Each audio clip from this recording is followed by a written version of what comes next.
Ahí está, creo que ahora sí. ¿Cómo están, chicos? Buenas tardes. ¿Me están escuchando bien, no? Sí, se escucha. Bien ahí. Perdonen la desprolijidad de hoy. Llegó el aula y no me habían avisado que habían pedido la gente de estudio de material el aula para tomar examen. Así que estoy desde mi oficina acá amontonado. Habían venido los chicos de Alemania. No sé si alguno más está en camino para ver la clase desde acá. Hemos tenido que cambiar de planes sobre la marcha. Disculpen la desprolijidad. Bueno, vamos con la clase de hoy. Espérenme un segundito que busco los archivos. Recién me estoy terminando de acomodar aquí y arrancamos. Lo que, bueno, aprovecho para transmitirles, ¿sabes? Esperen, vamos separando todo por partes, antes de empezar con la clase de hoy, como ver un poco el cronograma, cómo andamos, temas, fechas parciales y demás cosas, para que dejemos todo más o menos ordenado. Esto. Vamos ahora, vamos por acá.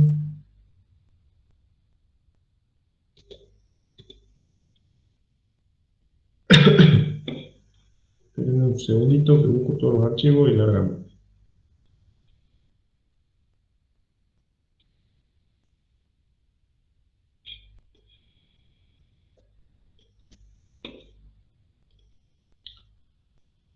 Y yo tenía el cronograma 2021, acá está.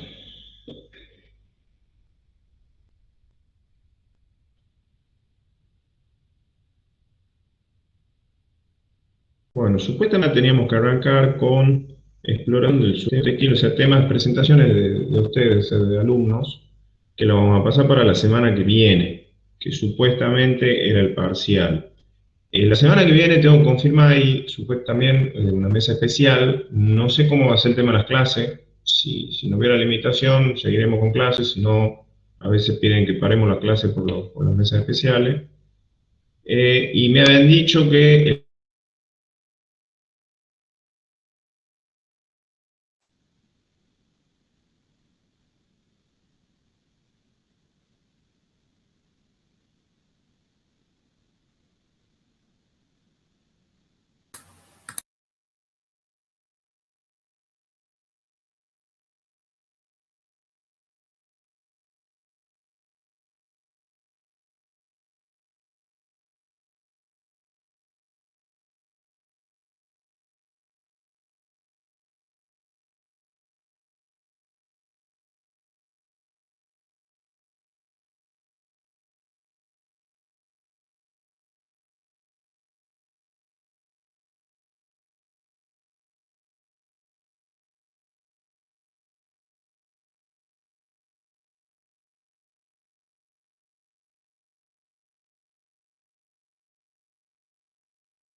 Ahí estoy de vuelta. Disculpen, no sé qué inconveniente técnico, se está cayendo a cada rato la conexión. Espero no tener más problemas en lo que queda de la clase de hoy. Día complicado. A ver, les comparto la pantalla y continúo con lo que estaba antes de que se me corte.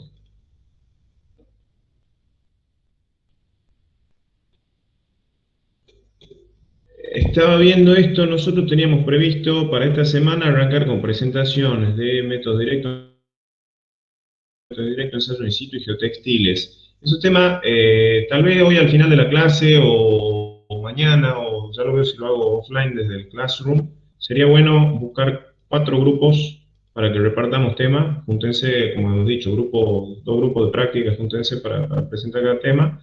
Yo ya les hago una carpetita de Google Drive donde les pongo material para que consulten todo lo que necesitamos presentar y los preparamos para la semana que viene. Son presentaciones, ya les doy un par de consejos, pero presentaciones breves de lo que es cada tema, no nada complejo. Después lo que les decía, la semana que viene teníamos agendado el parcial, que no lo vamos a hacer porque no estoy seguro qué va a pasar con la clase por la mesa especial. Y alguien me ha comentado que el 14 de octubre tenían parcial de hormigón, con lo que podríamos tomar el parcial de cimentaciones el 20 o el 21 de octubre. Yo preferiría que sea el 20 por la disponibilidad horaria, porque a veces le lleva por lo menos 3 horas hacerlo al parcial, y lo tomaríamos acá, ya vamos a pedir el anfiteatro, alguno de los anfiteatros, el B1 probablemente, que siempre pedimos, para que brindamos acá. Y por lo que les decía, prefiero que sea el miércoles 20 por una cuestión de horario, para que no lo esté liberando tarde el jueves que tienen aplicada después de cimentaciones. Así que ya les voy a confirmar y yo le voy a hacer un posteo en el Classroom confirmando exactamente todo. Bien, vamos a lo que nos concierne hoy. Hoy vamos a arrancar. Ah, bueno, y la última que muchos me han consultado hoy a la mañana de la consulta. El práctico 1 tiene el margen máximo para presentarlo hasta mañana a la tarde. Ahí les dejé en el Classroom mi mail. Pásenmelo, prefiero que me lo pasen por mail. Yo después les hago una devolución, haré una planilla de Excel con las observaciones de cada grupo, si tuvieran que corregir algo, para corregirlo de esa manera. Eh, Vamos a la clase de hoy. Bueno, hoy vamos a arrancar con tema nuevo, el tema de plateas de fundación, que es lo que yo quería ver antes que nada.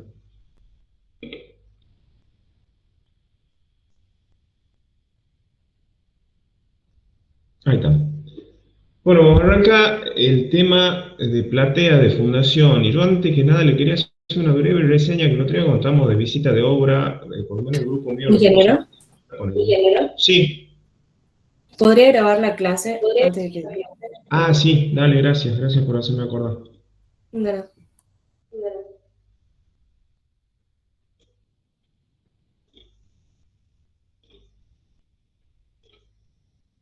Ahí está. Ahí, y yo lo que necesitaba era un planito, esperen un segundo. Por acá tenía algún plano. Este podría ser. Y por último, esto. Siempre da problemas. Ahí está.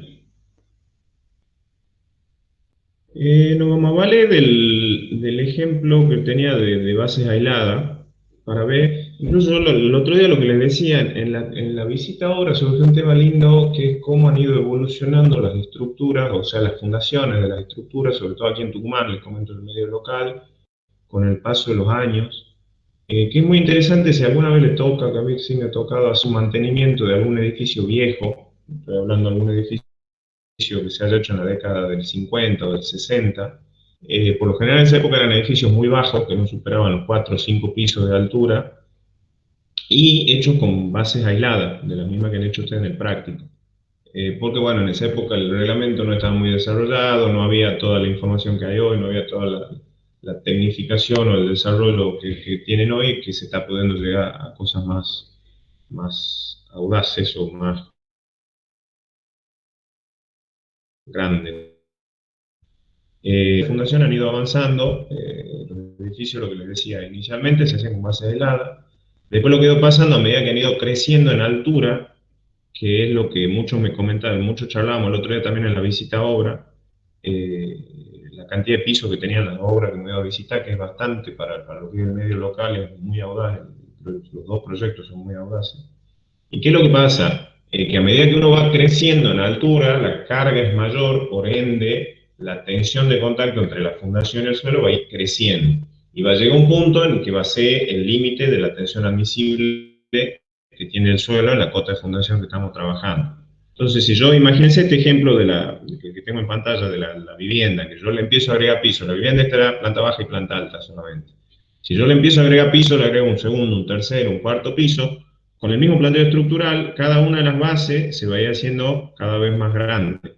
O sea, van a ir, claro, a medida que yo voy agregando niveles, todas las fundaciones se van a ir agrandando. Y va a llegar un momento, lo voy dibujando con otro color, en que van a ser tan grandes las fundaciones, obviamente a medida que le voy agregando carga, voy necesitando más área necesaria para poder soportar todo, que prácticamente voy a tener toda la superficie cubierta por bases que se superponen. O sea, va a ir creciendo todo y va a ser todo una sola superficie grande que abarque toda la superficie de la planta para poder soportar la cantidad de carga que tengo por arriba. Ese es el tema que vamos a ver hoy. Eso se conoce como una plata de fundación, que es una gran losa, un entramado de vigas con losas. Tengo un dibujito, a ver, para que vayamos viendo. Lo tenía separado por algún lado, acá. Platea. Bueno, acá está el punto de partida de práctica. En realidad esta es la planta de un edificio donde están todas las columnas que tiene el edificio y lo que está faltando, que lo debía tener en un 3D que tenía por acá, es todo el entramado de losas y de vigas que se le hace para que directamente se abarque toda la superficie de la fundación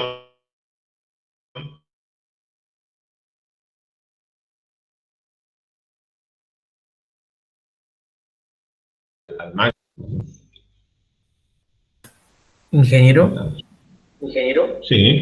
me parece que se lo está escuchando un poco mal, capaz que la señal. Puede ser. El tema B. Podría apagar la cámara, ingeniero. Sí, estoy con mala conexión a internet acá. Ese es el problema. Bueno, apago la cámara y crucemos los dedos a ver si puedo seguir.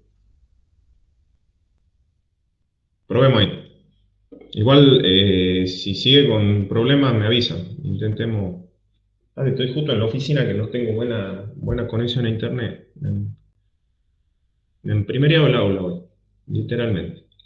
Bueno, lo que les decía, el caso de un edificio donde llegamos con todas las cargas a pie de columna y se arma en la base un entramado de vigas y losas para que toda la superficie de la edificación trabaje como una gran fundación y transmita toda esa carga al estrato donde estamos fundando. Eso es ya llevarlo al límite, o sea, estoy usando absolutamente toda la superficie que tengo disponible.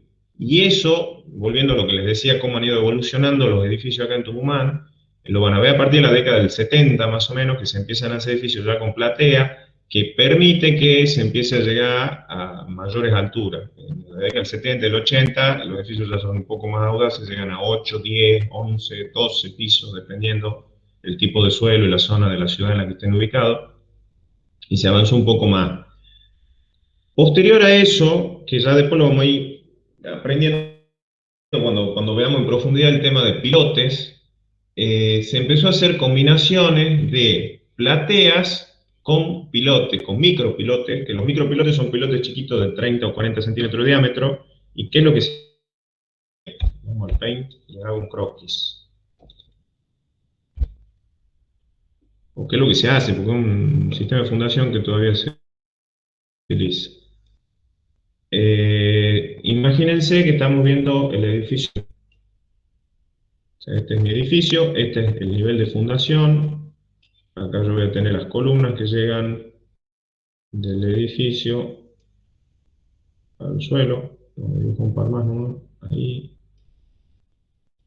y ahí.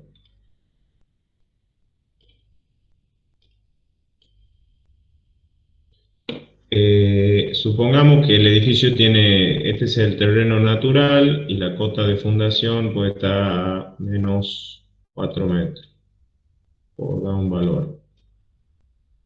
Del estudio del suelo, ya en este nivel tenemos un suelo apto para fundar.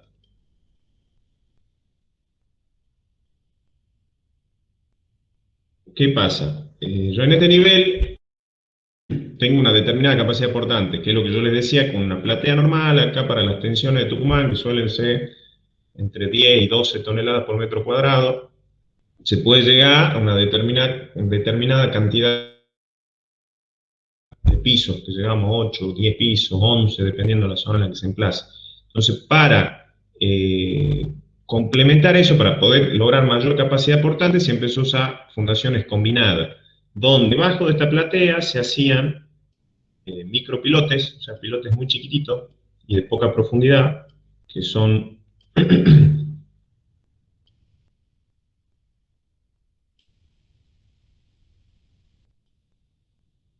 bueno, supongamos que eran todos iguales, pero lo que hace el micropilote es llevar parte de la carga que tengo en este nivel a un estrato más profundo. El micropilote soporta carga que la transmite hacia abajo y esa carga llega en la punta del micropilote hacia un estrato de mucha mayor profundidad. Lo que les decía, por lo general, estos micropilotes suelen tener 5 a 6 metros, con lo que llegaríamos a una cota más o menos de menos 10 metros.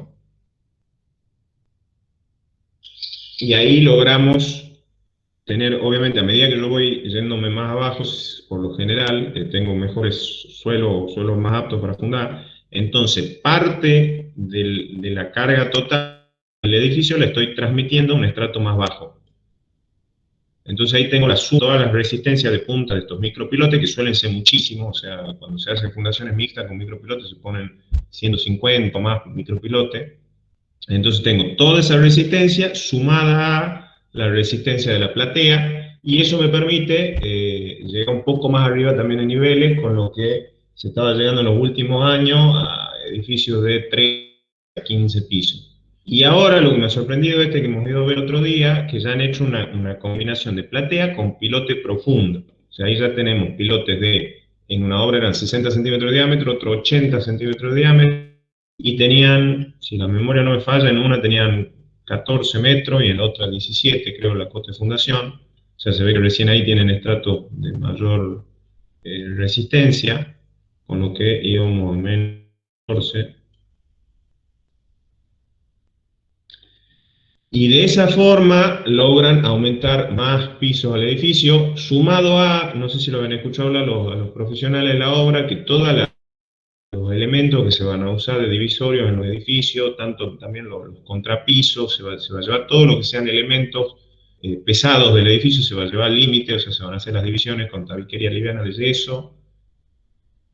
De hecho, las carpetas o contrapisos para hacer los pisos van a ser de espesores mínimos de 3 centímetros. Después otra cosa que no sé si la han comentado, pero se suele hacer es que en vez de poner el tanque de agua en el último nivel, se pone de agua a nivel de piso, de subsuelo, o sea, fuera del área de carga del edificio, y toda la instalación del edificio es con bombas presurizadas, todo con el objetivo de quitarle carga al edificio para poder ganar niveles y poder ganar unidades. O sea, lo que le interesa a la empresa es vender más departamentos. Entonces, por ahí alguno de ustedes me preguntaba el otro día cuándo se usa piloto y cuándo no. Cuando la ecuación entre lo que sale más caro, o sea, imagínense, hagamos un número rápido. En una obra eran 101 pilotos, hagamos un Excel, lo hacemos práctico. Pilotes eran 101. Tenía, creo, 80 centímetros de diámetro, o sea que el área de la punta sería pi por 80 al cuadrado, bueno, por 0,80. 0,80 dividido en 4. 0,5. Y tenían 14 metros de profundidad. 14 metros. O sea que cada pilote tiene 7 metros cúbicos, como decían, con mixer llenaban. Y en total, si tienen 101 por 7, tienen 710 metros cúbicos de pilotes. El metro cúbico del pilote, a ver, el metro cúbico de hormigón debe estar en 15 lucas, más la ejecución, más todo. Pongámosle, estoy tirando muy al voleo porque no tengo precios actualizados, costó unos 30.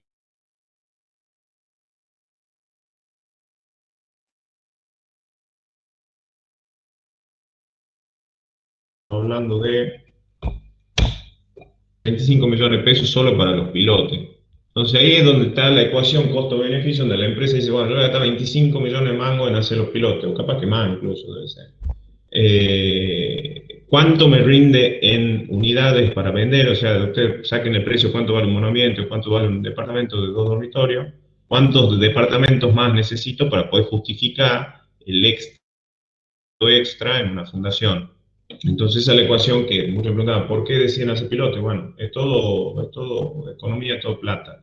Si la inversión que uno hace mayor en pilote justifica la de unidades de departamento adicionales que voy a conseguir, la empresa lo va a hacer, y si no, lo dejo al edificio en 15 pisos porque no quiero gastar más y porque no quiero, no me rinde venderlos adicionales.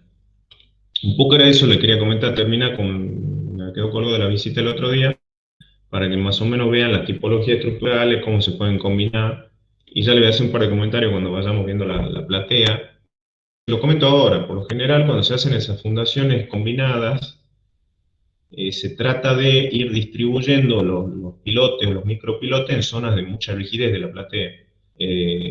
Por lo general son las de vigas y los encuentros de vigas con vigas donde hay columna. Entonces en esos lugares ustedes van a ver que se ponen muchos pilotes, se los densifica en esa zona. Aparte porque en esa zona siempre está la carga que viene de arriba acá. Entonces por ahí se distribuyen los pilotes y después en las otras zonas de mucha rigidez de la misma manera se van distribuyendo para transmitir esas cargas parte hacia el estrato.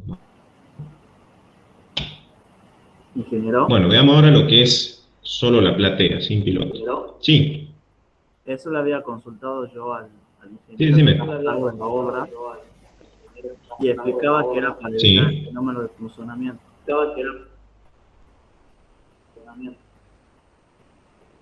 ¿Cómo? Perdón, se cortó la última parte, Facundo. ¿Explicaba qué? Que el hecho de apoyar, digamos, los pilotes sobre las vigas era para evitar el funcionamiento. Claro, aparte, seguro, seguro. A ver, yo te lo muestro. Si vos pones un pilote acá, el dibujito este.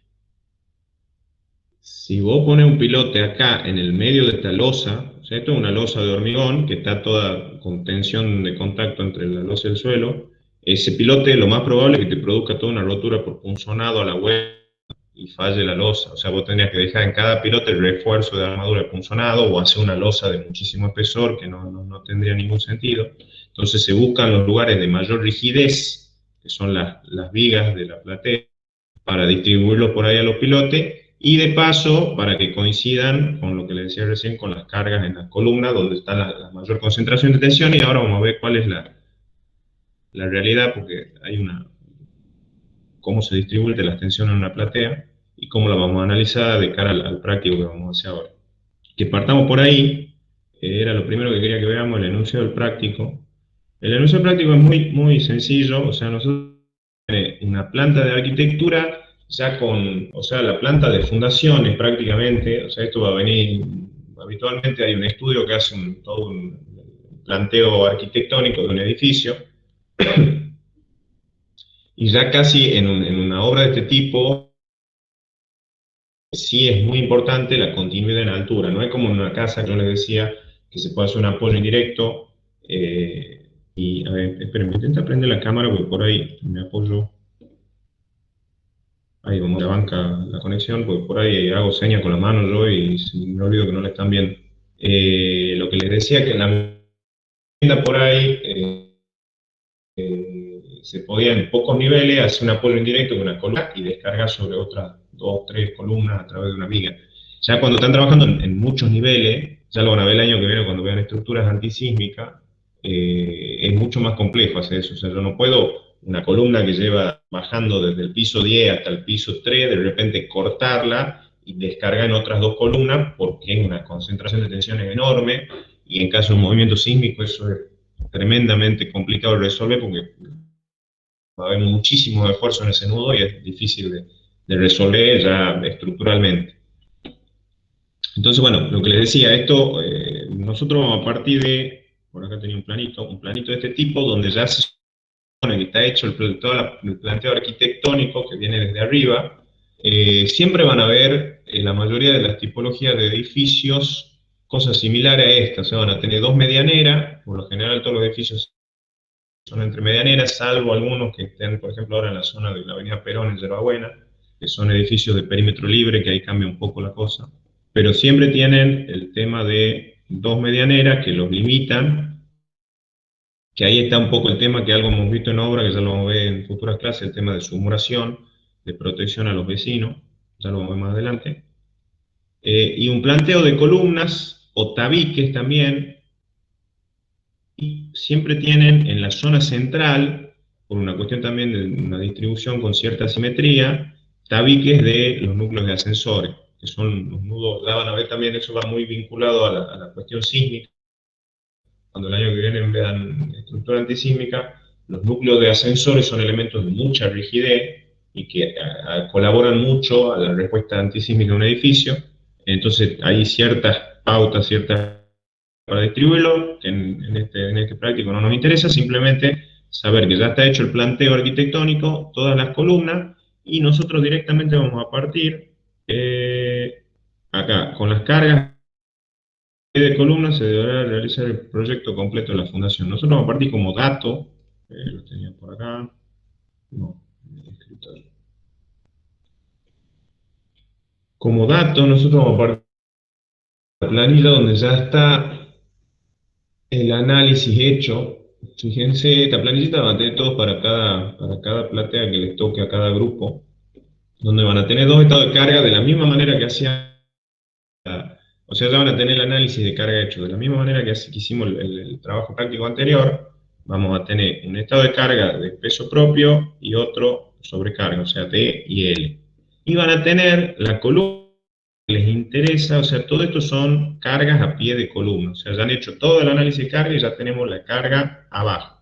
Y van a tener una columna que es la de las fuerzas I, porque esto está hecho de algún software de cálculo que tomaba el eje vertical en las 3 dimensiones como eje Y. Van a tener las cargas debidas a D y las cargas debidas a L. Carga viva y cargas muertas. Después lo demás son valores que salen, justamente fíjense, hay pequeñas fuercitas horizontales y pequeños momentos a pie de columna, ignórenlo, no tiene nada que ver, que eso sale de un análisis sísmico, un modelo computacional, o sea, cuando uno vuelca todos los datos en un modelo de computadora, que es lo que van a hacer el 99% de las veces que les toque calcular esto, le va a salir una planilla de este tipo con los esfuerzos. Y ahí entra lo que les iba a decir, cuál es la diferencia entre el análisis que vamos a hacer para este trabajo práctico y un análisis más aproximado a la realidad, que es imposible hacerlo de una manera manual, que es la diferencia entre un modelo rígido y un modelo flexible. Nosotros, ¿cómo vamos a analizar? Para poder hacer este práctico, que lo vamos a hacer de manera manual, es simplemente una planillita de Excel, calcular un par de esfuerzos y dimensionar las losas y vigas de la PA. Nosotros vamos a usar un modelo como el que está acá arriba, un modelo, vamos a suponer que es un modelo rígido, como este de acá.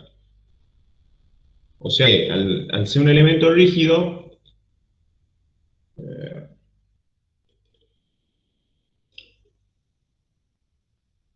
al ser un elemento rígido, la distribución de tensiones que vamos a tener en la base va a ser lineal. Ya vamos a tener una tensión máxima y una tensión mínima. Y ya van a ver cuando ahora veamos un poquito cómo se analiza eso, la parte ya numérica, la parte de cálculo, es muy similar a cómo analizamos hasta la clase pasada el tema de una base combinada, que es un pequeño elemento que combina dos o tres columnas de mucha rigidez, y al ser un elemento rígido, la distribución de tensiones es lineal. ¿Cuál es la realidad? La platea no llega a ser un elemento de rigidez infinita. Es un elemento rígido, pero que tiene ciertas variaciones. Ya van a ver después cuando hagan el cálculo, las losas de la platea van a ir saliendo de distintos espesores, van a ir variando. Y la realidad es que tiene un cierto comportamiento flexible, no perfectamente flexible, pero sí tiene algo de flexibilidad. Y cuando uno lo quiere ya modelar lo más cercano a la realidad, la más correcta o más cercana de modelarlo es modelarlo a través de pequeños resortes que van a depender de el coeficiente de balasto del suelo, que creo que lo hemos visto, o no lo hemos visto, lo deberían saber. El coeficiente de balasto es la presión necesaria para deformar el suelo en una unidad. O sea, lo hago rápido acá para refrescarle la memoria. Entonces yo tengo una porción de suelo de 1 metro por 1 metro. El coeficiente de balasto va a ser la presión necesaria que lo tengo que hacer ahí para que esto se deforme en 1 metro. Y supongamos que esto sea tonelada, la carga que uso para deformarlo. El coeficiente de balasto K va a estar expresado, las unidades van a ser toneladas por metro cuadrado, que sería la unidad de presión, sería la tonelada dividida en el área, y el desplazamiento vertical de 1 metro, por eso que se pone un punto por metro, que es lo que se desplazaría, o sea, la carga que yo necesito para deformarlo en 1 metro. Le pongo así porque mucha bibliografía directamente lo ponen al coeficiente de balasto, una unidad de carga sobre una unidad de distancia al cubo. O sea, acuérdense que eso implica, o sea, no es que está dividido en un volumen, sino que está dividido en un área y en una magnitud, que es lo que se deforma. Acuérdense. Y esto es similar, o sea, en realidad es para un área, pero es similar a una constante de un resorte. Entonces, de esa forma, cuando uno trabaja con un modelo elástico,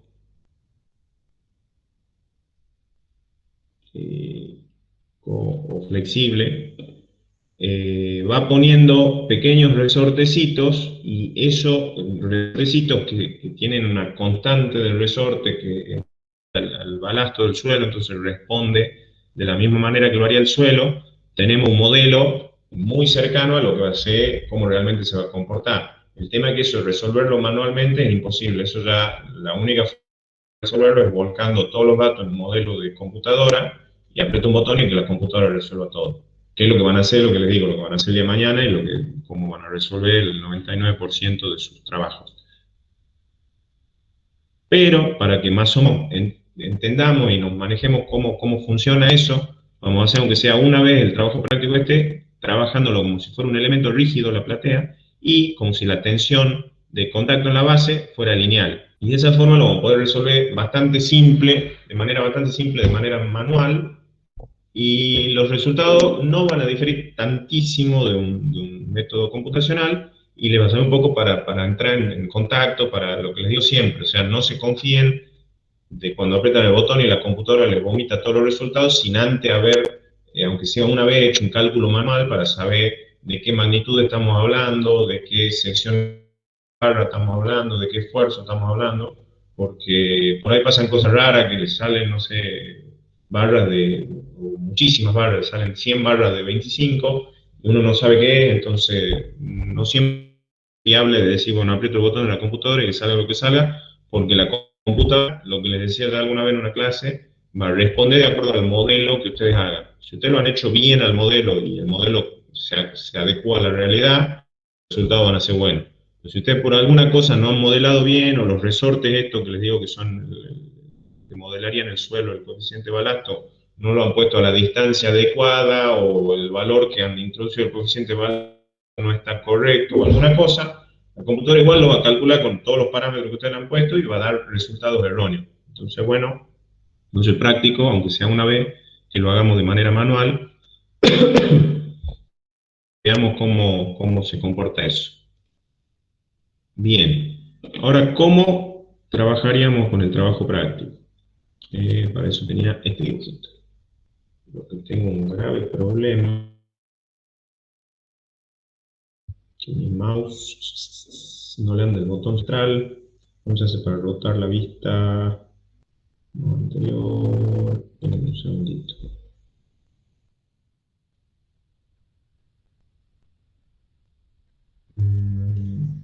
Acá está.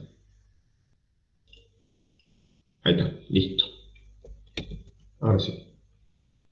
Lo que les decía, nosotros vamos a partir de esto. Es una planta, que era el dibujito que les mostraba recién en el CAD, donde van a tener todas las columnas y las cargas que tiene cada columna, tanto cargas muertas como cargas vivas. Entonces vamos a llegar a esta situación donde cada una de estas fuercitas que está dibujada acá va a ser D más L, o sea, van a tener las dos en la planillita Excel que les mostraba recién. Y lo que tenemos que hacer nosotros es dimensionar todos los elementos que están por acá abajo. Toda esta viga de acá, esta viga de acá, esta viga de acá, esta losa de acá, esta losa de acá, esta losa de acá y esta losa de acá. Entonces, como primera medida, lo primero que hay que hacer, de la misma manera que hacíamos en el práctico anterior, es un planteo estructural, donde van a empezar a trazar. Acá es donde yo les decía, parte ya nos ha pasado en el práctico 1 y acá les va a pasar mucho más. Piérdanle el miedo a la a salirse de la ortogonalidad, o sea, salirse de los ejes X, ejes Y, y ya van a empezar a salir figuras raras de losas porque van a funcionar de la misma manera y no van a tener ningún problema. Entonces ustedes acá, teniendo las columnas, van a tener que empezar a hacer planteo de losas y vigas. Siempre con el criterio de, como las cargas de columnas vienen por el centro de la columna, o sea, por el eje, siempre uniendo eje, después sigo para acá, eje de columna con eje de columna, de vuelta acá, eje de columna con eje de columna. Y así para todo. Me hace unas cuantas, aunque se hago la mitad, como para que quede algo planteado. Ingeniero, una pregunta. Sí, decime. Ahí en el plano aparece T1, T2, creo. ¿También serían columnas? Este de acá son tabiques. Sí, también se comporta como una columna. El tema es que es un elemento muy esbelto. Por lo general tiene 15 o 20 centímetros en este espesor, y en este lado tiene 1,5 metros, 2 metros, depende. ¿Y qué es lo que hace esto? Esto más que nada por una cuestión sísmica, ya lo van a ver el año que viene en estructuras antisísmicas. El tabique es un elemento que en altura tiene mucha rigidez, o sea, esto en el plano perpendicular a la pantalla, o sea, a ver si puedo hacerles un dibujito, acá podría ser. A ver, veamos si imagínense que yo acá dibujo un tabique. Imagínense que ese tabique, este edificio tiene 10 pisos, cuando levantemos el tabique ahí, 10 pisos. Entonces, el elemento, al ser ancho, al tener mucha medida, mucha sección en el lado X, digamos, tiene mucha resistencia a que cuando hay un movimiento sísmico, una vez aparecen fuerzas horizontales que tienden a flexarlo esto para allá. Ya van a empezar a ver un poco más adelante todo el tema de periodos de vibración, de rigidez y todo lo demás para resolver una estructura sísmica. Entonces son elementos que colaboran mucho. El tabique es un elemento de mucha rigidez en este sentido, o sea, cuando yo le meto esfuerzos en este sentido, los momentos, el tabique es un elemento de mucha rigidez, entonces son recursos de los ingenieros cuando necesitan, porque ¿cómo se hace esto? Uno hace el modelo en 3 dimensiones en un software de cálculo y le pone lo que se llama un espectro de aceleración sísmica, que es un esfuerzo sísmico lateral, o sea, una carga lateral, y se fija cómo responde. Entonces uno lo corre al modelo y le vuelca todos los resultados. Y de repente uno ve, no, mira, en el eje X están saliendo esfuerzos muy grandes porque es poco rígido el edificio en ese sentido. Entonces empecemos a poner tabique. los tabiques, acá hace eso. Entonces por ahí van a aparecer, por lo que veíamos recién acá, igual que las cajas de los ascensores. Acá tienen las cajas de los ascensores, o este tabique, que le da mucha rigidez en ese sentido, más que nada por una cuestión sísmica. O sea, acá en el tema de fundaciones no nos va a mover mucho la aguja, porque va a ser una platea, pero sí por una cuestión sísmica que lo van a ir viendo un poco más adelante. Y lo que les decía, completo media losa uniendo todo esto, y ya seguimos. Esto de acá podemos hacer así, una viga ahí, esta otra viga está ahí, continúa acá una viga ahí, una viga desde acá hasta el centro de este tabique. Por lo general siempre hay una viga acá en el borde, que es los ascensores. Siempre el hueco del ascensor a veces lo puedo dibujar en 3 dimensiones. Si ese es el ascensor, por debajo del nivel de la platea, el hueco tiene unos 70 u 80 centímetros más de hueco hacia abajo, porque ahí se ponen todos los elementos de protección del ascensor, hay un amortiguador, contrapeso, y un montón de cosas que lleva el ascensor. Entonces siempre del nivel de la platea, el ascensor baja unos 80 centímetros, 1,20 m, depende de la marca, el modelo de ascensor, tiene que tener un pequeño hueco para abajo. Entonces siempre en el borde se deja una viga ahí para poder armar esta losita, que es una losita chiquitita que va a quedar acá, que quede en otro nivel, quede un nivel un poquito más abajo que el resto de la platea. Y después podemos terminar el entramado acá. Podemos unir el eje de este tabique con este de acá, y acá podemos hacer una unión del eje de esta columna con el eje de este tabique. Y fíjense que empiezan a quedar acá, bueno, hasta acá, uno puede unir este tabique con esta losa, hay una viga, y ya empiezan a aparecer vigas medio oblicuas, medio fuera de la ortogonalidad que estamos acostumbrados, pero acá me queda armada una losa que se puede comportar perfectamente como una losa rectangular. Y acá, bueno, obviamente, esto que estoy trazando son los ejes de viga, después con un criterio similar al que usábamos en vigas de hormigón, podemos tomar la luz de cálculo, dividirla en 10 o capaz que un poco menos, acá en 8 podría ser para una platea, para sacar la sección de la viga. Entonces, por ejemplo, si yo mido acá, tengo que esta viga tiene 3 metros de largo. Entonces podríamos trabajar, no va a salir una viga muy grande, podría ser una viga de 40 o 50 centímetros de alto. Voy a poner texto. Ahí. Puedo poner una viga de 40 y de ancho la puedo hacer de 30. Obviamente después habrá que, ahí sí, después tendremos que verificarla y calcularla y ver qué sección de armadura nos sale, si no redimensionarla. Entonces, si yo la tengo de 30, este es el eje de la viga, tengo que hacer un offset de 15 centímetros a cada lado. Y tengo otra, ahí la tengo dibujada la viga. Obviamente después le corrigen todas las puntas y demás. Y con ese criterio le damos sección a todas las vigas. Y ahí nos van a ir quedando en el medio de las vigas las losas. ¿Qué es lo que pasa? Fíjense. Acá tenemos una losa que es prácticamente rectangular. Entonces esta no van a tener problema. Incluso habría que ver después las relaciones de lado. Esta losa se puede armar en 2 direcciones muy probablemente. Acá también pasa más o menos lo mismo, o sea, es casi rectangular la losa. También la puedo armar en 2 direcciones. Y en esta ya pasa algo raro, ven que tienen la viga esta y hay un pedazo de losa que no está. Aproxímenla a una losa rectangular también, o sea, tomen como que es una losa, obviamente, tómenla como que es una losa así, la arman en 2 direcciones.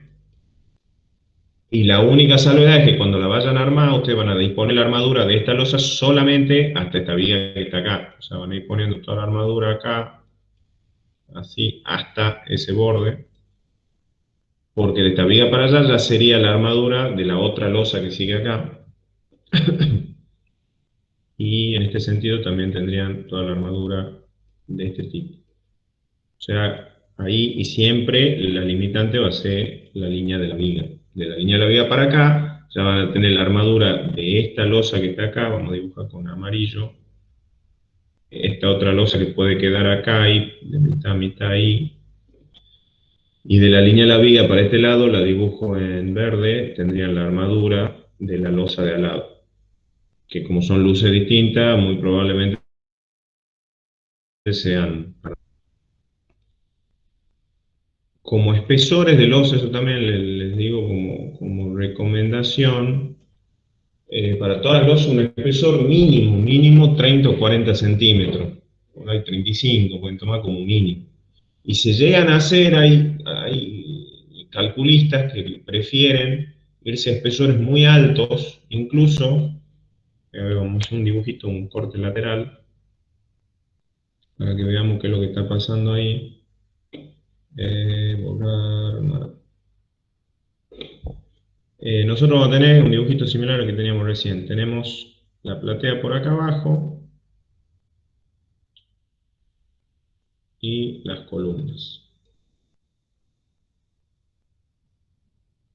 ¿Cuál es el tema? Nosotros acá, la platea, lo que yo les decía, tendrá 30, 40 centímetros de espesor y vamos a necesitar hacer todas las vigas que van a quedar por ahí.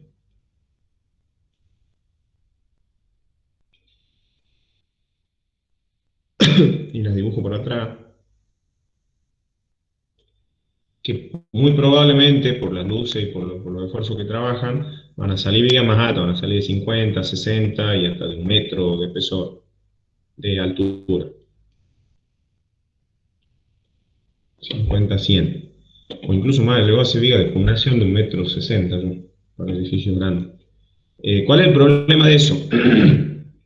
La platea por lo general, el nivel del subsuelo es la cochera.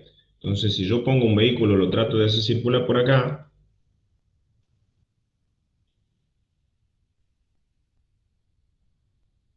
que circule por el nivel de la losa, van a estar todas las vigas estorbando para que el vehículo circule por ahí, o sea, no voy a poder pasar por las vigas porque van a ser más altos.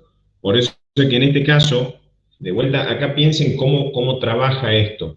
Porque nosotros tenemos por acá abajo la tensión de contacto del suelo con la platea, que actúa para arriba. Va todo, bueno, todo en ese sentido para arriba, no me dibuja todo el rayado. Y están las vigas trabajando sobre, en este caso, las columnas, que serían los apoyos, o sea, está como todo pata para arriba. Entonces lo que se hace para salvar ese problema es directamente hacerle las vigas invertidas, o sea, quedan las columnas, vamos de vuelta en negro, la columna, la viga que baja del nivel de fundación, la viga baja un poco más, después está la losa de la platea, baja la viga de vuelta, la losa de la platea, baja la viga de vuelta, la losa de la platea, y de ahí salen las columnas. Y de esa forma, todo el nivel de subsuelo me queda la losa, me queda la losa a una misma altura. Ahí está. De esa forma, todo el plano del subsuelo queda a un mismo nivel y ya me permite que pueda circular cualquier vehículo por ahí para aprovecharlo, lo que les decía el otro día, el código nuestro de la Municipalidad de San Miguel de Tucumán, por cada subsuelo que nosotros hacemos nos permite aumentar metros cuadrados en el último piso del edificio. Entonces, el edificio que hemos visto en la Matienzo, que era el que tenía terreno más chiquitito, eso ya, bueno, después lo van a empezar a ver más cuando vean la parte arquitectónica, cuando se junten con un arquitecto en su vida profesional. Hay dos limitantes para construir, sobre todo en zonas céntricas. Una se llama el factor de ocupación del suelo, básicamente esa es la limitante, el factor de ocupación del suelo, que es, en función de la superficie del terreno, cuántos metros cuadrados puedo construir yo arriba. Por lo general en zonas céntricas llega a 7 u 8, o sea, quiere decir que de la superficie de terreno construible que yo tengo, descontando a veces retranqueos, pulmones de manzana y cosas que hay que dejar por norma, de la superficie del terreno que yo tengo, yo puedo multiplicarla por 7 y esa superficie construir hacia arriba. Y ahí es donde entran los premios que se llaman en la municipalidad, que son metros adicionales que me dejan construir en caso de que yo deje niveles de cochera, estacionamiento subterráneo. En el caso de que yo haga retranqueos adicionales, a veces uno cuando se va 5 metros hacia atrás de la línea de la vereda, lo premian con más metros posible para construir en altura. Entonces hay muchos apartados del Código de Planeamiento Urbano del cual se valen muchos proyectistas para tratar de ganar más metros en altura y trata de construir lo que le decía, llegar a 21 pisos y poder hacer que el proyecto rinda económicamente lo más que se pueda.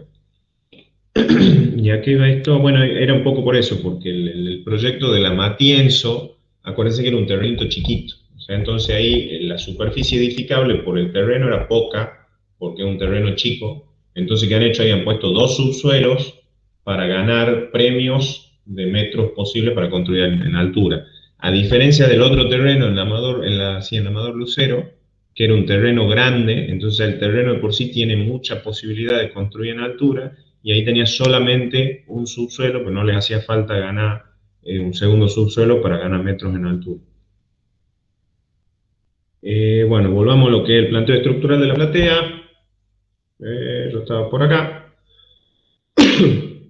Y bueno, eso es lo que yo les decía, le van a ir quedando losas que en algunos casos van a ser asimilables a losas rectangulares, la van a poder calcular, y en otros no van a quedar cosas raras, como lo que vemos acá, que veamos a ver qué se puede inventar.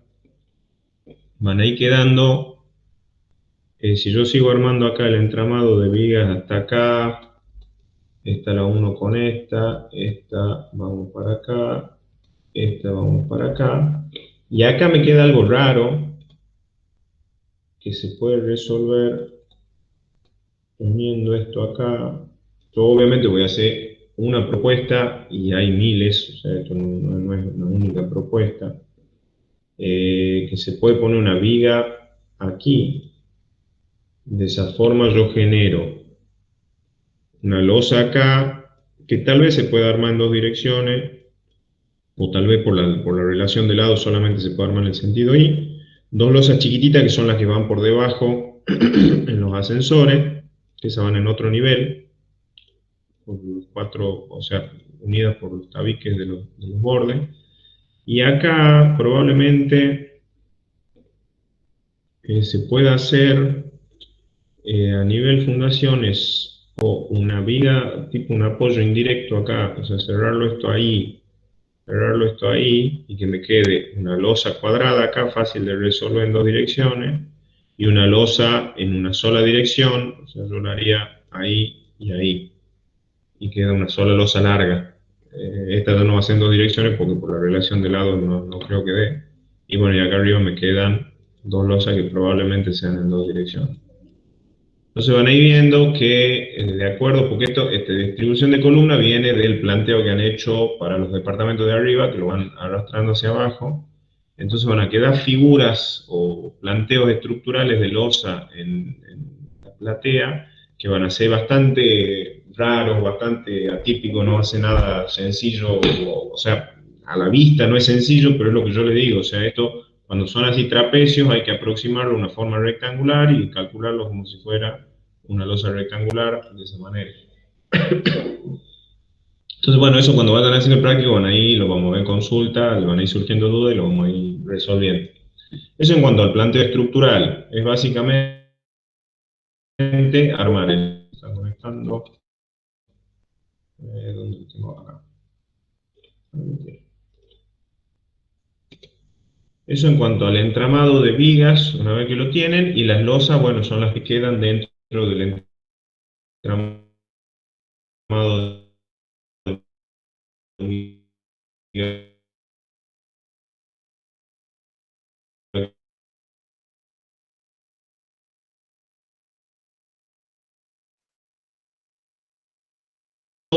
donde tengo las cargas a pie de columna y el entramado de vigas y de losas ya planteado. Disculpe, Entonces, ahora, ingeniero. ¿cómo se avanza?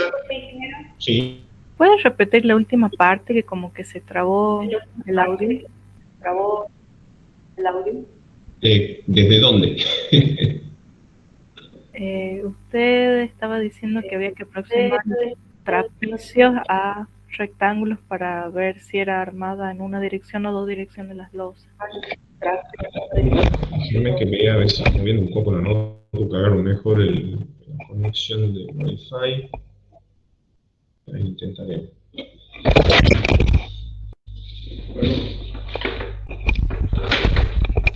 Bueno, de vuelta. A ver si logramos mejorar la cosa.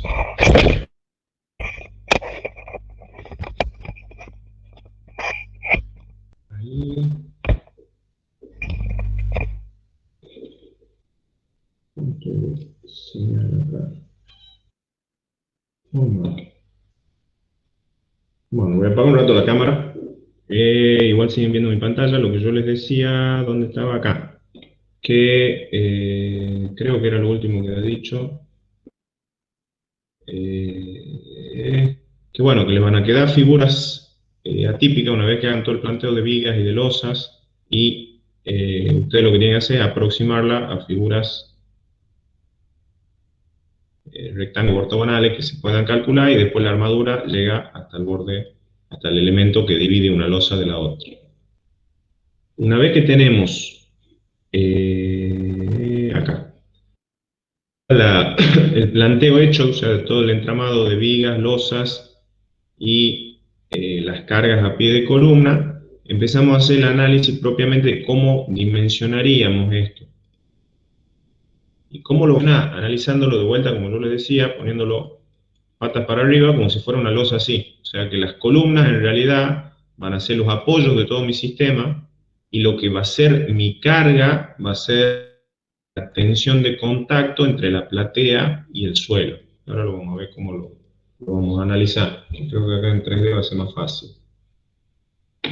Vamos a dibujar acá un plano, esto así, así, ahí. Vamos a pintar de otro color para que quede fácil de ver. Pintamos de verde. Le vamos a dar un volumen. Ahí, por el otro lado, ahí. Ahí está.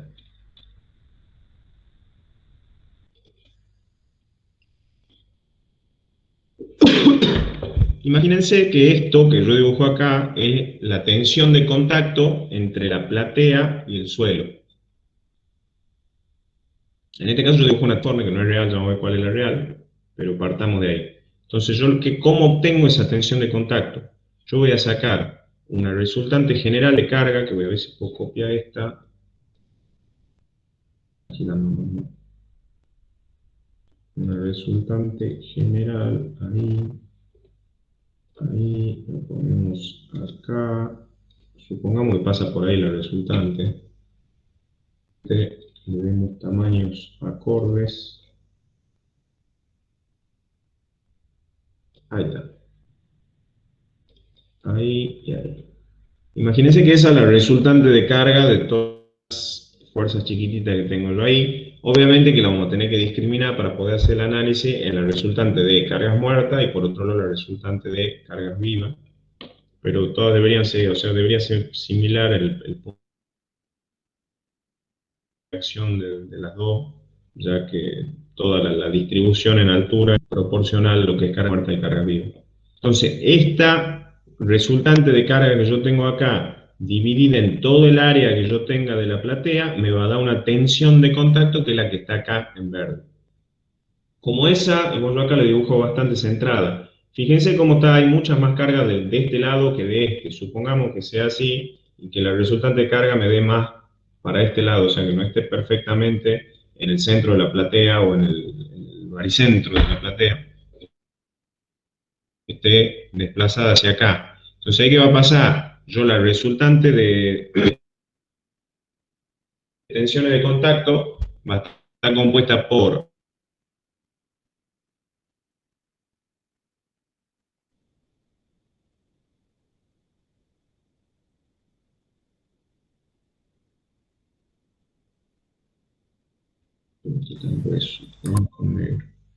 Y tengo una pequeña excentricidad entre el centro de gravedad de la platea y la posición de la resultante de toda esta carga. Esto me va a estar generando un momento que va a estar en este sentido, con lo que al aparecer ese momento ya no voy a tener la distribución lineal de tensiones en la base, sino que voy a tener una componente debida a las cargas normales y otra debida al momento. Entonces mi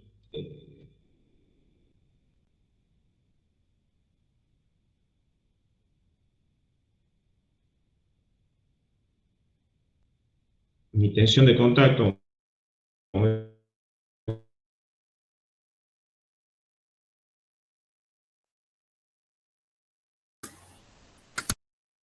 si me sale ahora sí.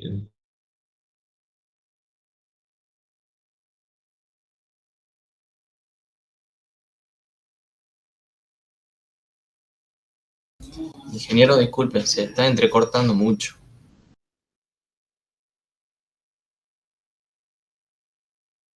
Ver claramente de acá.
Perdón, se me cortó, yo ni me doy cuenta y seguía hablando como si estuviera con todo. No sé hasta qué parte llegó a presentar antes de que se me corte.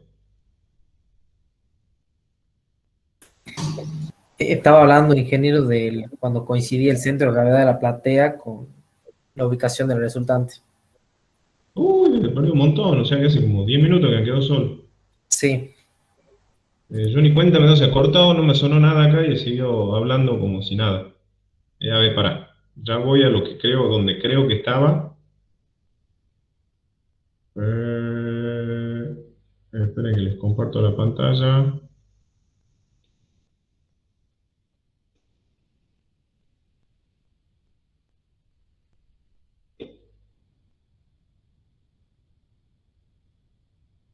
También la conexión que es pésima acá.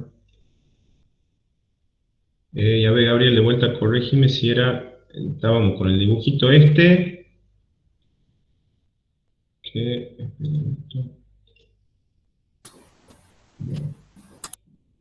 Cámara. Perspectiva.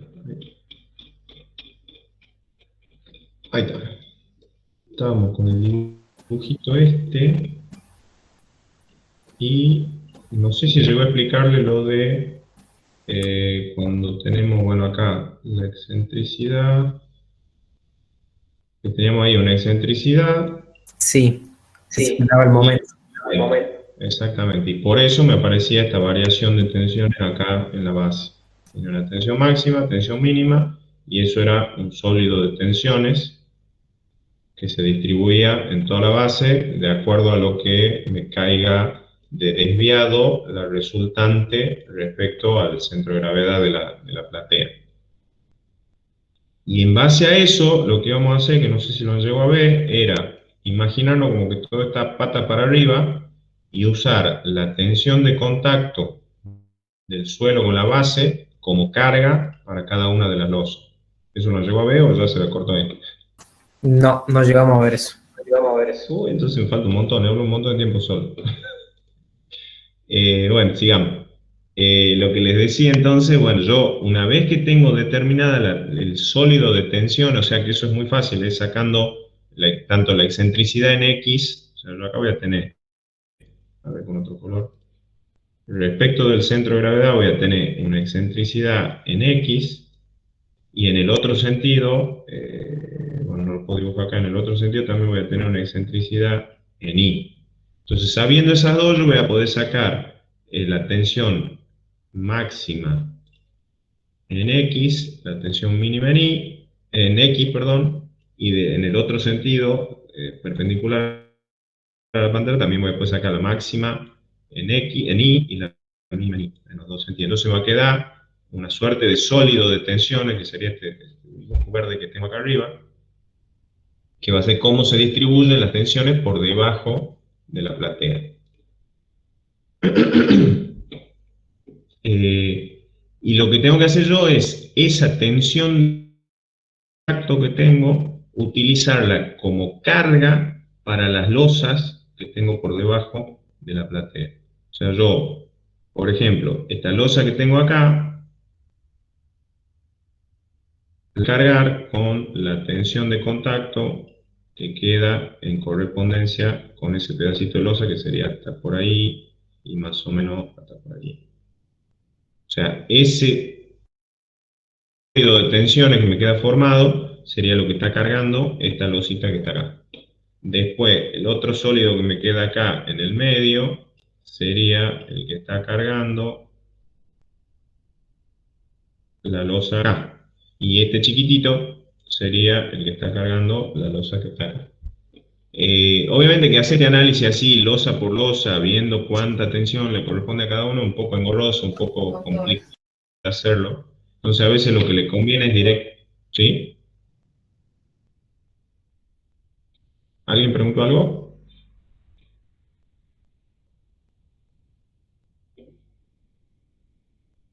¿Nadie preguntó nada?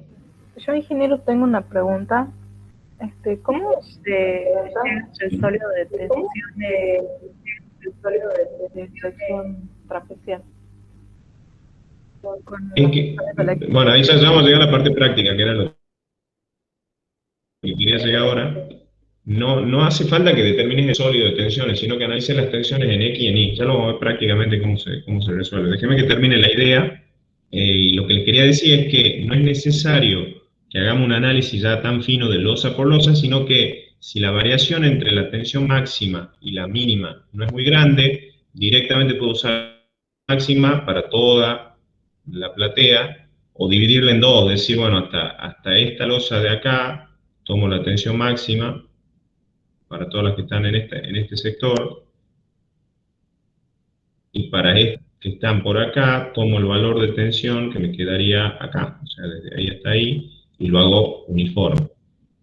Entonces, con esa tensión cargo esta losa, y ya puedo dimensionar esa losa. Con esta grande de acá, cargo las losas de acá, todas las de acá, y puedo dimensionar todas las losas de ahí. Y de ahí lo que me quedaría es distribuir esa carga entre las vigas.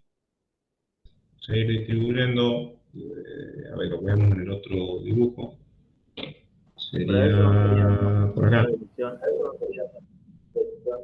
¿Cómo, perdón? La simplificación que hizo no sería una sola dirección. Sí, bueno, es que eso es lo que les quería decir. Cuando hagan el análisis, lo podemos analizar en los dos. A ver, veamos si podemos hacer el análisis acá. Y pensé que voy a dibujar acá con un círculo. Imagínense que esto tiene una forma ligeramente simétrica. Supongamos que el centro de gravedad de esta platea está ahí. Vamos a marcar con otro color, amarillo. Ahí tengo el centro de gravedad. Y supongan que por X motivo la resultante de carga de esta platea aparece por aquí. Ahí va la resultante de carga, la vamos a marcar con otro color también.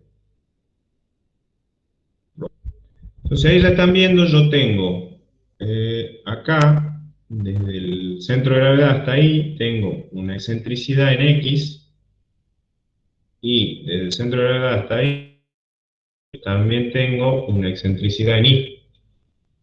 Entonces voy a tener dos momentos. Voy a tener uno, perdón, ahí. Uno que así, debido a la excentricidad que yo tengo acá en Y, y después otro que va a ser acá, debido a la excentricidad así, le pongamos mx, mi. Entonces, cuando yo vaya a analizar la tensión de contacto, si yo analizo el lado largo, el lado X, yo tengo acá, por un lado, una componente de la tensión de contacto que va a ser la resultante sobre el área total. Esa es la uniforme, digamos, la componente constante. Y después voy a tener una componente variable que va a ser el momento en X sobre el módulo resistente de la figura que me queda acá en la platea, que va a ser una cosa así, me estoy quedando sin mano, si puedo dibujar para abajo.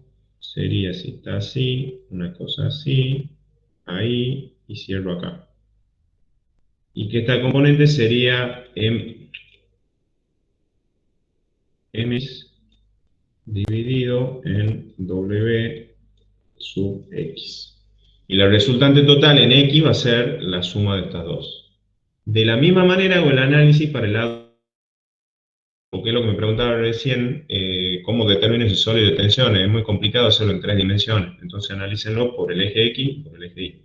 En el eje Y me va a pasar lo mismo. Yo voy a tener una componente constante uniforme, que va a ser la resultante total dividida en el área total de la platea. Y después voy a tener, saquemos el medio, una componente debida al momento en el eje Y, que sería una cosa así, ahí, que sería el momento en Y, dividido en el módulo de la platea, y la resultante en el otro lado va a ser la suma de esas dos. Entonces, de ahí yo, ¿qué criterio puedo tomar para ya hacer la práctica, para cómo lo dimensionaría? Imagínense que tiene que analizar esta losa de acá. Entonces yo puedo ver acá, proyectando hacia acá, y proyectando hacia acá, ¿cuánto es el valor total de la tensión que me da en el eje Y y cuánto es el valor total, o sea, sería la suma de estos dos, de la tensión en el eje X, y directamente a toda la losa elijo la más grande de las dos, de la que yo tenga de X y Y, y a toda la losa la dimensiono con esa tensión directamente. O lo que les decía recién, si no hay mucha diferencia entre el máximo y el mínimo, ya tendríamos que sumar a las dos para ver cuánto da la resultante. La máxima para varias, o sea, directamente cuando tomo esta máxima y la pongo para esta losa de acá, para esta de acá, para esta de acá, para esta de acá, y después de acá para allá ya todo el valor que me quedara de sumar este menos este pedacito, y esa la uso para dimensionar todas estas losas de acá, esta losa de acá, esta losa de acá, y todo el resto. Pero con ese criterio, o sea, haciendo el análisis de tensiones de contacto X, tensiones de contacto en Y, y para cada situación tomo la más desfavorable, tanto de X como de Y. Porque si no es imposible ponerse a sacar el sólido ese de tensión. Y después, una vez que cargo ya con la tensión en cada una de las losas, puedo dimensionar cada una de las losas y de ahí transmitir esa carga, que era lo que estaba dibujando acá yo cuando se cortó. Transmitir esa carga, línea, lo que le decía, 45, 30 y 60, lo que corresponda. Transmitir esa carga hacia las vigas, que a pesar de que tengan, eso es la otra observación, que a pesar de que tengan ligero quiebre, la pueden tomar como una viga continua. Entonces yo a esa viga tendría que hacer el análisis con una viga continua que va ahí, cada una de las columnas va a ser un apoyo, tengo un apoyo acá, otro apoyo acá, otro apoyo acá, otro acá.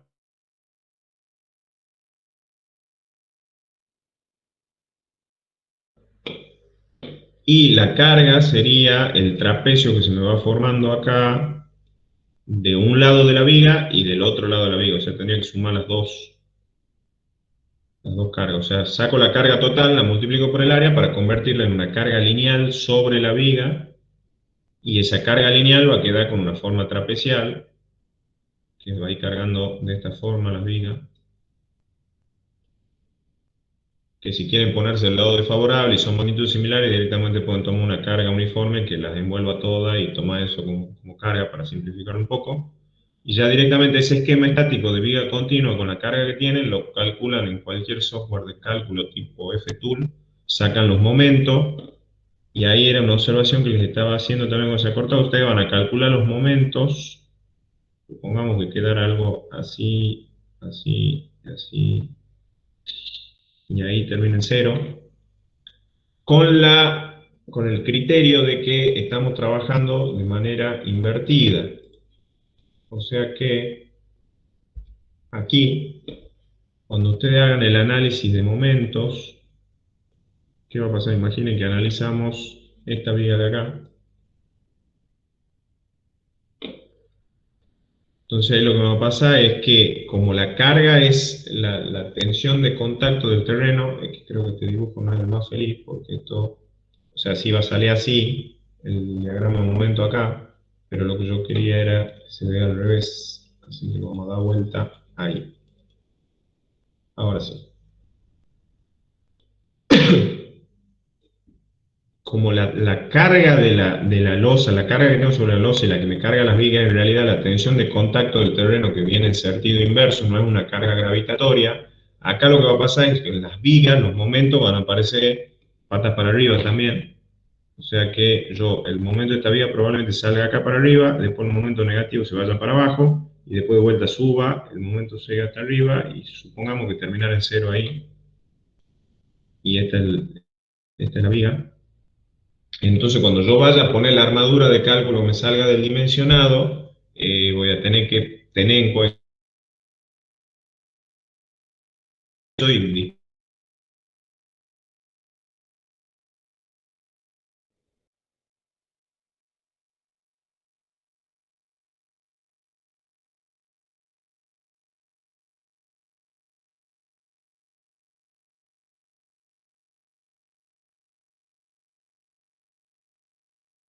calculan una losa. O sea, esa es la única salvedad a la hora del dimensionado, y de igual manera las losas, o sea, la carga de la losa está desde abajo hacia arriba, entonces la armadura va a tener que estar dispuesta para que el máximo esfuerzo, el momento que está acá está por arriba la armadura. Y bueno, eso en cuanto a... Un segundito.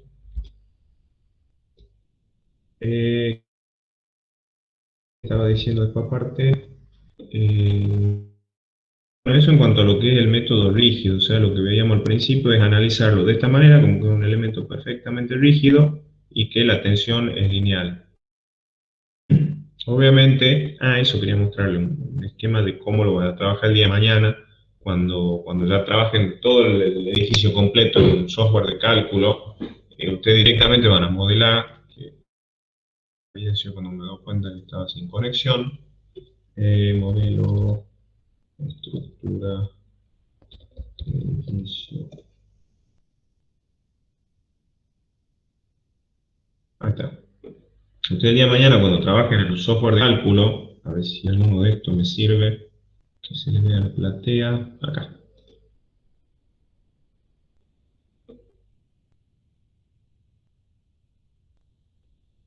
Ahí. Abrir imagen.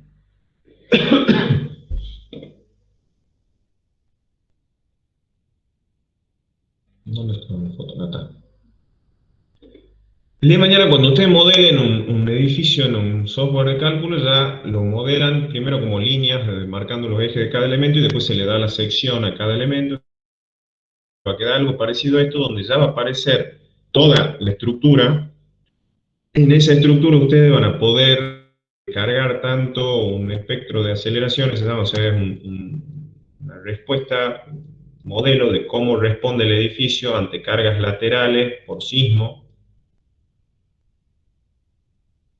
Y en el modelo también van a poder poner las propiedades del suelo para modelar todo el suelo de acá, de la platea, supongamos que eso fuera una platea, con resortes distribuidos de una manera acorde a que represente el coeficiente de balasto del suelo. Entonces, de esa forma, en un solo modelo pueden resolver todo, tanto la parte estructural del edificio como la parte de interacción entre el edificio y el suelo. Sería el ejemplo que yo les ponía acá, la diferencia entre un análisis rígido y un análisis flexible, donde ya nos aproximamos más a la realidad, ponemos todo cómo se comportaría el suelo con el balasto, y el modelo computacional, ya tenemos toda la superestructura cargada y podemos hacer todo de una sola vez. O sea, todo el esfuerzo, todos los movimientos sísmicos, calcular todo el esfuerzo debido al sismo y hacerlo todo en un gran modelo. Excepcionalmente, trabajo práctico lo vamos a hacer de la otra forma, suponiendo que la platea es rígida, calculando la tensión de contacto entre el suelo y la platea, y a esa tensión usándola de carga para dimensionar los elementos de la platea, como el de hormigón, como si fuera todo un gran bloque, un gran elemento rígido compuesto por todas las lositas y viguitas que hemos venido viendo. Y con eso básicamente tienen para ir planteándolo al trabajo práctico. El trabajo práctico básicamente es hacer el planteo, como hemos visto al principio, de todo el entramado de vigas y losa, y una vez que están resuelto todo el entramado de vigas, analiza las tensiones de contacto, calcula todas las tensiones que serían las cargas sobre la losa, y con esas cargas dimensiona los elementos estructurales. No es más complejo que eso. Así que con eso ya podrían ir. Yo les voy a ir pasando esta noche o mañana el enunciado con los planitos de platea que le toca a cada grupo. Y a ver, volvamos a ver si puedo prender la cámara. Acá está. Ahí está. Déjame presentar. Yo le voy a ir pasando el enunciado del trabajo práctico con los planitos de platea que le toca a cada uno para que vayan haciendo el planteo de losa, y de ahí vayan haciendo el análisis de tensión de contacto y empezando a cargar las losas y vigas para dimensionarlas. No es más complicado que eso, es bastante sencillo el práctico porque salvo el de sacar la resultante de carga, sacar las tensiones de contacto, El resto es dimensionado en hormigón de losas y vigas, que lo saben hacer bastante bien ustedes de hormigón, no deberían tener problema. No sé si hay alguna duda, aprovechemos los últimos 15, 20 minutos para preguntas, y si no, bueno, ya les paso después los datos del trabajo práctico. Ingeniero. Sí, decime. ¿Sí? No, yo le quería hacer una pregunta sobre la presentación de los planos. Ah, sí. Sí. ¿En qué escala debería ser o en qué hoja? Porque, por ejemplo, en una hoja 3 no logro que quede la tabla junto con una hoja 3, no logro que con el plano de las bases. Bueno, tenés la versatilidad y la facilidad de que no hay que presentarlo en papel, me lo tienen que mandar por mail. Así que directamente, si necesitan no sé, una hoja 0, una hoja 1, o lo que les haga falta, una 2, lo que les haga falta, van al AutoCAD, cuando van a imprimir, eligen una hoja 2 y lo imprimen como PDF y me mandan el PDF. Así que no se preocupen, no hace falta que lo impriman en papel. Claro. Pero bueno, era para saber más o menos, porque, por ejemplo, en la obra vi que usaban una hoja 3.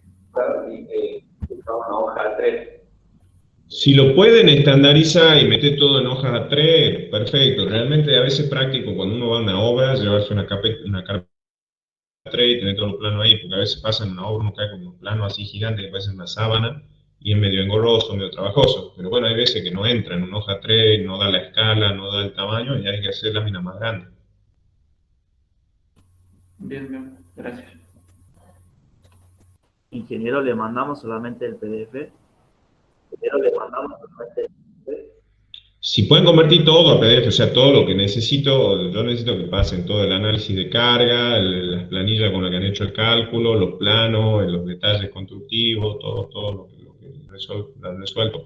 Lo pueden meter, incrustar en el plano de AutoCAD y convertirlo a PDF, me lo pasan así, no hay ningún problema.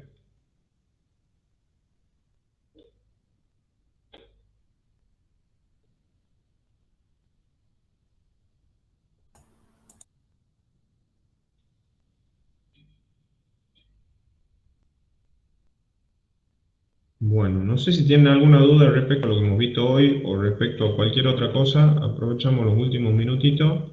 Ingeniero, Y si yo no, tengo dale. una duda del TP1 que nos dimos cuenta recién. Bien. Ajá. Ya le comparto pantalla. A ver.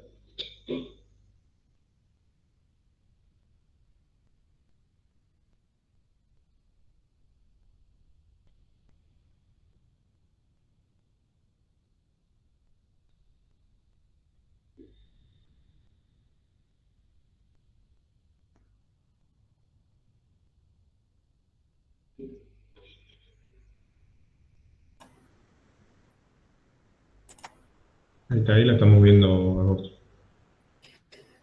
Bueno, resulta que acá tenemos el garage Sí. y nos dimos cuenta que estas columnas están muy cerca. Sí, ahí te convendría hacer una base combinada. Pero habría que alinearla esta con esta, ¿verdad? Acá. De paso, a ver, no sé si lo tengo acá. Fíjate, les pasa algo parecido. A ver, yo te voy a compartir yo la pantalla. Que eso creo que lo dije en alguna consulta. Sí, nosotros en esta parte nos pasaba lo mismo y lo unimos. Bueno, pueden hacer eso, o unirla a la estructura del garaje, a la estructura de la vivienda, cosa de que con una misma columna resuelvan el apoyo de la vivienda y del garage, eso queda a criterio de ustedes, o si no, por ahí lo que les va a pasar, que te comparto la pantalla y les muestro, acá tengo algo similar en esta estructura que tenían de ejemplo, no es exactamente el tema de un garage y la estructura, pero quedan dos columnas así oblicuas en diagonal, entonces se puede poner una base combinada, así cruzada, para unirla a las dos, y en realidad a mí lo único que me interesa es la posición de la carga puntual en esta columna y la posición de la carga puntual en la otra columna. Como ustedes prefieran, o sea, sí se puede modificar toda esta línea de vigas que está acá, moverla para que coincida con el eje de esto y hacer una sola columna para todo, también. O sea, cualquier criterio está bien. de vuelta siempre el que va a decidir va a ser el arquitecto de la obra, que ustedes le van a plantear las alternativas, le va a decir, mira, puede ser esta o esta, cuál preferí, y lo resuelven. Pero ahora efecto del práctico, resuelvanlo como quieran, no hay problema. Es que se nos había ocurrido otra alternativa, A ver. que era mover todo el garage. Por eso, lo pueden mover para que coincida. No, moverlo para adelante, para hacer dos bases A aisladas. separarlo. Sí, Separarlo del garage. También, separarlo lo suficiente para que no interfieran las bases y no haga falta hacer una base combinada. claro. Claro, ahí moverlo a ese garage desplazarlo.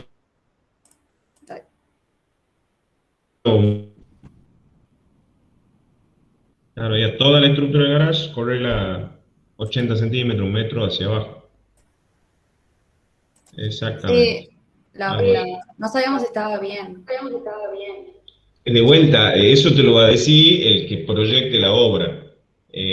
Por ahí, yo ahora, en el patio está bien, se puede hacer, pero por ahí vos haces eso del garage y resulta hay muchos countries que te piden que los primeros 5 metros del terreno no pueden estar ocupados por el garage. Entonces, capaz que vos venís y decís, no, yo te voy a mover el garage un poquito para adelante porque así no tenemos problema con las bases, y resulta que te estás metiendo en la zona donde no se puede poner el garage, por decirte una cosa.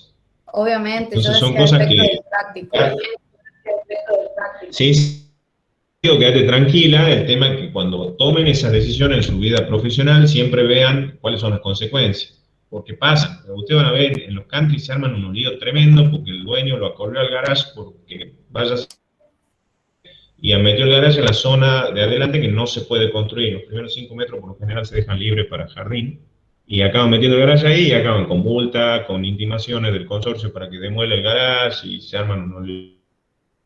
Pero a efecto del práctico hacerlo no hay ningún problema. Bien, gracias.